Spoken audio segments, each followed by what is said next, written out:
Hello, I'm Nataliya Shpylova-Saeed. This spring, Arrowsmith Press is publishing Lyudmyla Khersonska's Today is a Different War, which is translated into English by Olga Livshin, Lev Friedman, Maya Chhabra, and Andy Jenko. Lyudmyla Khersonska is a poet and translator from Odessa, Ukraine. She is the author of 4 poetry collections in Russian. In 2022, her joint volume with the poet Boris Khersonsky, her husband, came out in English. Translation from Lost Horse Press titled The Country Where Everyone's Name is Fear. Lyudmyla Khersonska was recently included in the list 33 international women writers who are bold for change by Words Without Borders. Hello, Lyudmyla, and thank you so much for joining me today. Hello, Natalia. Thank you for having me here. So I would like to start our conversation with actually the title of the book and with how this volume came together. So one of the first poems is actually titled War Day 1, and then there is this gradual observation of the developments as well as your response to the developments that were taking place in Ukraine just a year ago in February of 2022 when Russia launched its full-scale invasion. Okay, I think this particular poem, The War Day 1, kind of launched the book. I wrote it already after I left Odessa, which was 3 weeks after the full-scale war began. So for 3 weeks we stayed in Odessa. Then Boris and I were proposed to join for the residency in Civitella Ranieri in Umbria, and this is where we left, and this is where I wrote this poem because, of course, I need to somehow react to what happened. And at the very beginning, I felt like I was mute. I couldn't speak. I couldn't find words. And actually, I hardly wrote anything when I was in Odessa when the war began. And somehow later, when I came here to Italy, when I began to recollect, to try to realize, to analyze what had happened. So I began to write more about the war, but actually my poems about the war began in 2014. And I have been writing about all these things since that time. And the name Today is a Different War is from a poem which I actually wrote back then. Perhaps it is one of those few poems that were written before. I think it is 2015 or 16, I'm not quite sure, but that was the attempt to somehow describe the feeling of this something new that has no name, that has no analogy. That word hybrid was always in the head. Everything became a hybrid in a moment. All the news, everything that's going on around you, this hybrid war, this hybrid so-called humanitarian aid that was delivering a weapon to certain areas instead of humanitarian aid from Russia's side, and very many other things. It was like more book of questions. I kept asking myself questions. Why? They were, I would say, rhetorical questions because nobody was able to give me the answer. I still don't have the answer to many of the questions I asked. So this is the poem about Today is a Different War. War Day 1 was a very vivid recollection of what actually happened on the 24th of February in 2022. It is almost realistic. I remember every detail of that terrible morning when you just wake up because something totally different, terrible, strange is going on. And this is how the book began. Some of the friends and some of the translators, they just began to collect these poems, which I would post on Facebook from time to time. And I would say it was their initiative. I was not thinking of any book at all. But they just began by their choice, kind of translating those poems, waiting for another one, Then we talked to Olga and she said, there's the whole bunch of translations we have done and why don't we just try and do a book? And so this is how this book appeared, actually. It is just from the Facebook, I call it like pancakes from the frying pan. They were very freshly fried. They were the books about what was going on now. And so this is how they appeared. As I was reading the book, I had this feeling that the emotions that are being described here could be shared by many, many in Ukraine on the collective level, as well as by everyone outside Ukraine, but who somehow connect their lives to Ukraine as well. And you mentioned that these poems could be quite realistic, and this is quite true in terms of response to the war. As I mentioned, the first poem is Day One, and there is the sense of not quite, there is the sense of confusion, what is going on? And if I may, I would like to read out just a couple of lines from this poem. So, War Day One, in the morning, rockets sang outside the window instead of birds. She tumbled out of bed in her cherry pajamas, ran across the chilly floor like a blue sky, barefoot. What's this red blob flying outside the window? What's this so frightening, flying over our heads towards a peaceful morning with such a demonic whistle? So just one part of this poem, but as I mentioned, personally, I had the same reaction to what was going on in Ukraine, although I was outside Ukraine, but my family was in Ukraine, and it was horrifying to be witnessing what kind of destruction the entire country was exposed to while being in a different country. And that's another stage that you, in fact, deliver in this collection when as my understanding is, the narrator, right? Let's put it this way, the narrator leaves the country, right? The narrator leaves the country and then observes the developments in the country which was being attacked. But also what's interesting, there are different stages of these observations, from just probably feeling weird because seemingly there is peace in a country outside Ukraine, but there is no peace in the narrator's soul and in the narrator's mind. So would you talk about this kind of following the war events from a distance? I want to say that I actually never feel the distance. It's a very strange feeling that you are here physically, but all your thoughts and all your heart is still there. And it is like, sometimes I think it's like being a split personality. I mean, in a different way, but it is splitting because you are not just one single whole person anymore. You're living there, you're checking what's going on there, you can hear certain sounds which immediately remind you of what you heard before. Like example, when the earthquake began here, my first thought was it was Russia shelling the missiles.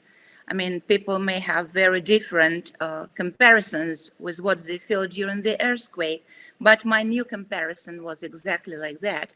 I sometimes think that when the war began, we all of a sudden became like children. This is why all these questions, why, how possible, how do they dare?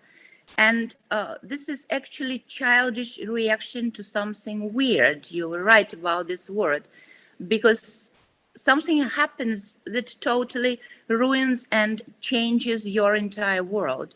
And only after some time, people became adults, but not that age they were at the beginning of the war. They became actually very old people, even young generation.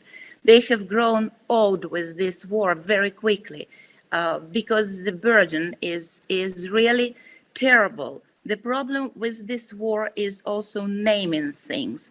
When people cannot express what they feel, when they cannot describe, it is like being cut off the most important skills of your life. But I have heard from many people I talked to, from some of my colleagues, they couldn't find a word because it is totally unacceptable, because there is no place for it in contemporary world. Like, we know lots of words connected with high tech, we know lots of computer terms, and it is more clear than those medieval pieces of iron that are being thrown on our cities on a daily basis, just killing people at random. So the mixture of all these feelings, perhaps, is very much in my poems. In general, I am quite an emotional person, and my emotions can be formulated in poetry. They are very, they're like pieces of some little monuments, and they can be very fearful, they can be really scary. It is like movie, black and white movie, which is sculptures. That's what my emotions about war are. And that's what my poetry is very much about, perhaps. This book is not an easy book to read. I have it here. I sometimes go back to it. I have different feelings. I feel like crying sometimes. I feel like I want to put it away because I don't know. I don't want to remember it anymore. I don't want to think about it. I want to hide from all that. But you cannot hide. It's here. You have to learn how to accept it. And maybe it helps people to accept it better when they read that something else, that everybody, not everybody, somebody else experiences similar feelings. Yeah, I do have this question about memory, remembering, and forgetting as well. But before I get to that question, I would like to point out to one poem, at least one poem, right, in this collection that was actually written way before 2022. It's 2016, and the poem is The All Russian Military March. So was it written in 2016? Right. Yeah. The All Russian Military March looks like an evil march.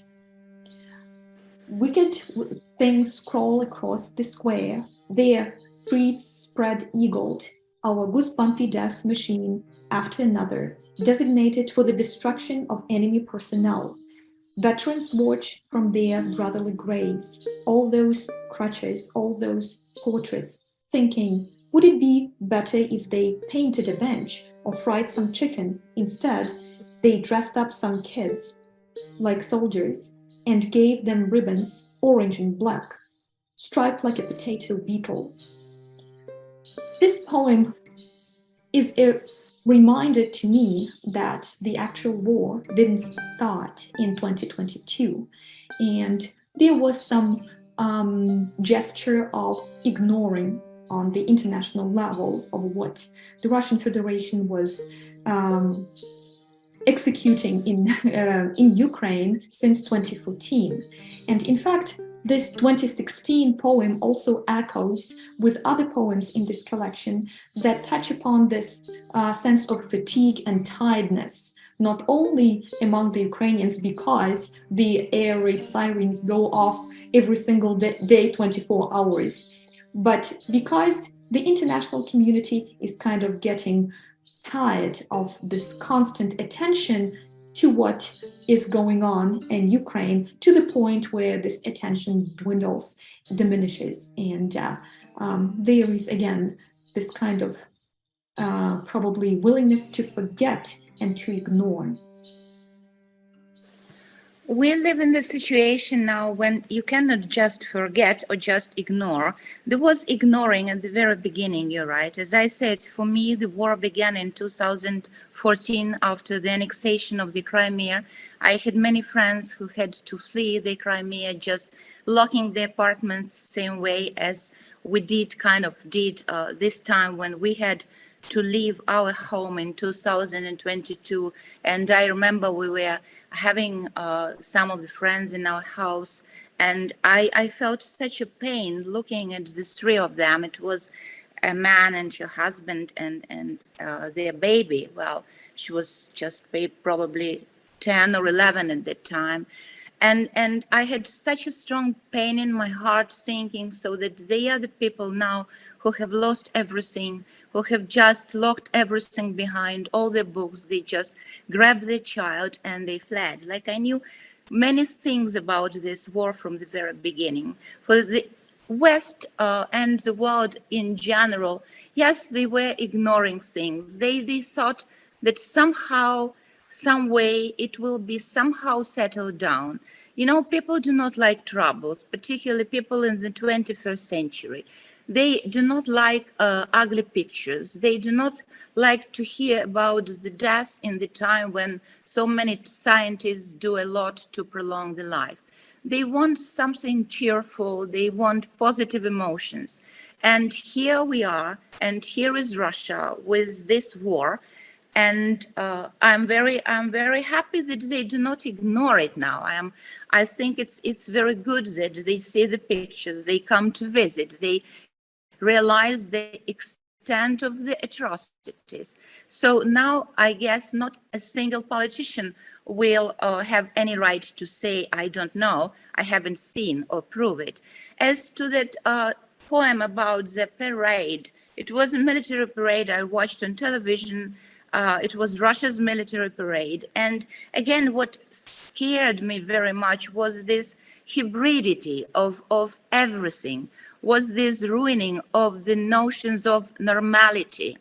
And it is a very important symptom that I observed. Those symptoms, they were just kind of growing, accumulating. All this absurdity, those fake news that we heard, all that was kind of preparation with this general absurd of a very real, very, very cruel war. And so that's what we're having now in its full extent. And we all just dream that it is stopped by any means possible. Yeah, and as we mentioned at the beginning of our conversation, all the poems were written in Russian. And as I know, you are learning Ukrainian right now. So, of course, as many poems in this collection also suggest, there is this some sort of reconsideration of your relationship or of the narrator's relationship with the language. Because of the policies that were embraced by the Russian Federation, there is a very strong connection between Russian ideologies, policies, and the Russian language.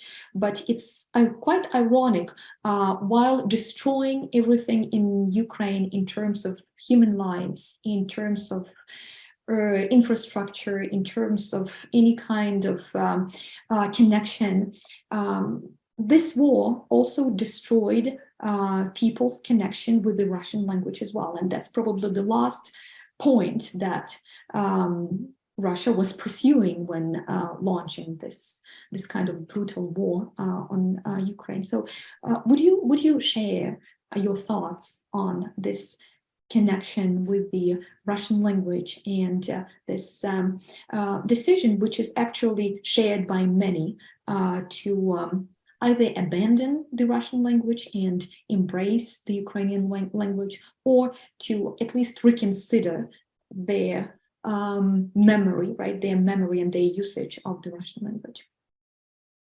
I would just say that, like, you cannot abandon the language. You cannot punish the language. The language is not guilty.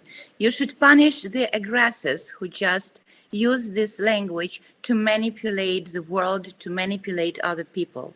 As to what I felt, yes, I did feel shame because I share the same language with the aggressors. And I said to myself that, okay, then I will just keep silent for a while, and it's okay. And that would be my feeling of my personal guilt, though by no means I am guilty. The only thing is that my mother tongue is Russian, but I'm a person who was born in the Soviet times. I went to the Soviet school, and of course I read, my first books were in Russian, and all the books I have read were in Russian. And this is why it is particularly difficult. I cannot write in Ukrainian, of course. I will never be able to write in Ukrainian. For writing, you need your mother tongue, your mother language. So if I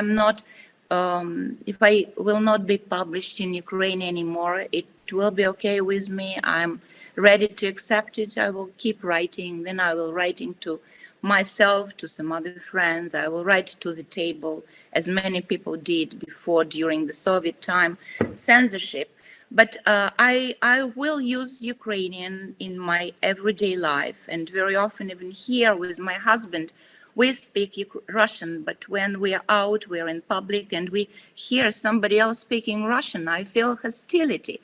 It's crazy. I mean, I speak Russian myself, but I feel this immediate hostility towards somebody speaking Russian near me, and then I immediately switch to Ukrainian. It's like kind of, it's a natural protest, you know. It is very much mixed and not without the help of the Russian propaganda. And as you said, they achieved totally the opposite of what they were declaring they were going to achieve. In many ways, they achieved totally the opposite. They called Ukrainian brothers, but these brothers now hate them, and several generations of Ukrainian will hate them for what they have done. They wanted to protect the Russian language. In the end, most of my Russian-speaking friends, they just do not want to speak Russian anymore. So there are very many, again, I would come to this stupid word hybrid, many things that were kind of, how do I say, turned, changed, the senses, they were voided of senses, like, you know. And the main problem is that everything is kind of becoming slightly senseless because of what's going on. And sometimes when I listen to Ukrainian news, I feel a bit upset that they are following kind of the same style. This Russian propaganda is like a terrible virus, it's dangerous. They make every word senseless. Their language is not Russian language. It is a language of no sense. This is the language what they speak now. The words, they have no sense. They lie all the time. So every time they say something, don't look for sense in these words. They just use words. So this is the language of contemporary Russia, but not that Russian language that I was brought up with. Yeah, I really appreciate your comments on this. And that's another thing that your collection makes quite explicit. When there are stages, there are different stages of observing the war, of reflecting on the war, and on somehow constructing the individual's relations to themselves and to what's going on around them. You mentioned this phrase that many Ukrainians hate the Russians, and many would say that it's quite politically incorrect, right, to put it that way. But what I gathered from your collection is that it's normal to have at least initial reaction of this nature, because if we pretend that we don't have all these strong emotions, that I think there is something profoundly wrong with how we observe the world and how we see ourselves as part of what's going on. So, but this is just one of the stages which can be processed, which can somehow be modified, which can somehow transform. And at least in my opinion, that's what your collection also does, because as we mentioned at the beginning, the collection starts with War Day 1, and there is this sense of confusion in terms of understanding what are those missiles are. But then there is this gradual attempt to at least not to calm down, but start grasping this reality and start understanding how one can reconstruct that shattered self that you mentioned. It will never be the same. We will never be the same, but there is always this hope that it can be reconstructed. And here I would like to mention one poem, When I'm Just Like My Mom. And I would really appreciate your comments on this poem, because for me it's not about war, but it is triggered by the war. So, and if you let me read it out loud, So when I'm just like my mom, when I'm just like my mom, just a pretty and young, I'll be 90 years old. For my birthday, I'll want a bottle of French perfume called Salvador Dali and chili-colored lipstick. Chile is a color, spelled with a lowercase letter, not Chile, the country by the sea. In the past, they wrote on postcards, I wish you a sea of happiness and oceans of love, neither this nor that for any of us. My mom has a kind smile and a girl's soft skin. I'll have that too when I turn 90 years old. Thank you so much for this poem. Thank you. Thank you. Well, actually, there are several questions that you asked. I don't know where to start. But talking about hatred, I know that it is wrong to say, like I cannot say myself that I hate all Russians. It's wrong to put it this way. But I can very often, after I know something else happened, feel I hate it. I hate them, what they're doing.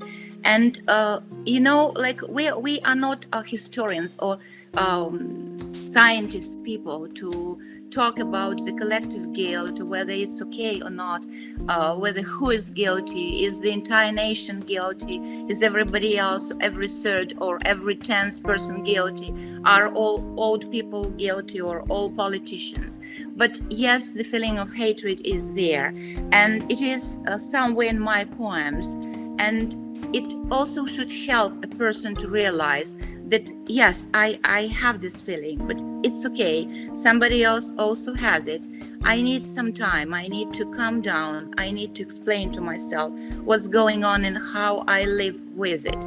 And very, very many similar attitudes. I sometimes, in my poetry, just react. For me, poetry is very much like a healing process. It's a reaction of something that is unbearable, of some kind of inner pain that I cannot share with anybody else. So I usually share it with my computer. I write a poem. And this is why perhaps I hear from very many people who write to me, how do you find words? I feel exactly the same. And this is what I just try to do, help myself and help other people. First, name what they feel. Second, don't be afraid of what you feel. It's okay, it's normal. You are upset, you are very much hurt. And it is normal that you should feel all these feelings towards those who hurt you, towards those people who are so violent to you. My mom is far away from me now. My mom is 92 now, and I am in touch with her every day. We call each other. She knows how to use Messenger. I pray God every day that she is sane in her age, that she understands what's going on, that she gives me all her love and support. And that poem was written on her birthday, and it was the time of the pandemic when I couldn't come and just stay with her. I brought her this perfume because she likes, you know, even in her age, she likes to be beautiful. And when I think of her, I have this smile inside me, because we all need this feeling of strong, solid foundation, of somebody who loves us dearly, no matter what's going on, no matter what troubles are, no matter what we go through. So I'm very happy that I have her like what she is. She's alive. She's a very strong person. She was a teenager when the Second World War began. Now she says, I never ever could think that I would be a witness of this war. So that's what I can say about the poem. It's ironical. There's bitter irony actually in every poem of mine, you know, and it also helps me live, because sometimes in the most panicking situation, when you just feel like you want to collapse, you want to pass away, you look at yourself and you think, oh God, I look so funny. I ran out into the snow in my slippers, for instance, or I do something awkward or something not suitable for the moment. And then when you begin to smile at yourself, you feel kind of more courageous. Again, thank you so much for this collection of poems, because I do feel like there is some gesture toward healing, and I do realize that it will take not years but decades and decades to heal from what we've lived through and from what we've observed.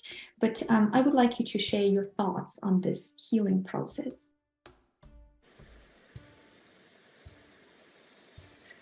I wish I knew. This is the process that is the matter of a serious concern. I know that very many people now are very much traumatized, starting with little children, then people of your age, of my age, older generation, very, very old people, animals, cats, dogs. We are all traumatized. And I think there are very many individual traumas and there is one collective trauma.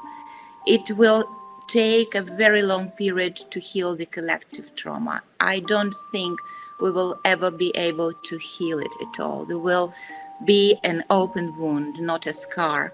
As to other traumas, hopefully there will be just some scars that will remind us of what happened. But I think we also were the witnesses of an amazing process, how the nation was being united during this really terrible time. All people, different ages, different places, supporting each other. Many people coming to other places, fleeing the war events, and people are open to each other. People support each other so much. A lot of volunteering work.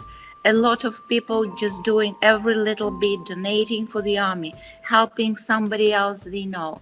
So in every little thing, Ukraine has demonstrated that, okay, it will be the country with scars. Well, scars are trendy. Some young generation like to have scars. We will be a trendy country with lots of scars on our body, but we will stay, we will survive, and we will win for sure as a nation. Well, thank you. Thank you so much, Lyudmyla, for your powerful words. And thank you again for this collection and for your conversation today. Thank you so much, Lyudmyla. Thank you. Thank you, Nataliya. Again, thank you for listening to this interview, and please visit the Arrowsmith Press webpage for some more information about Lyudmyla Khersonska's Today is a Different War.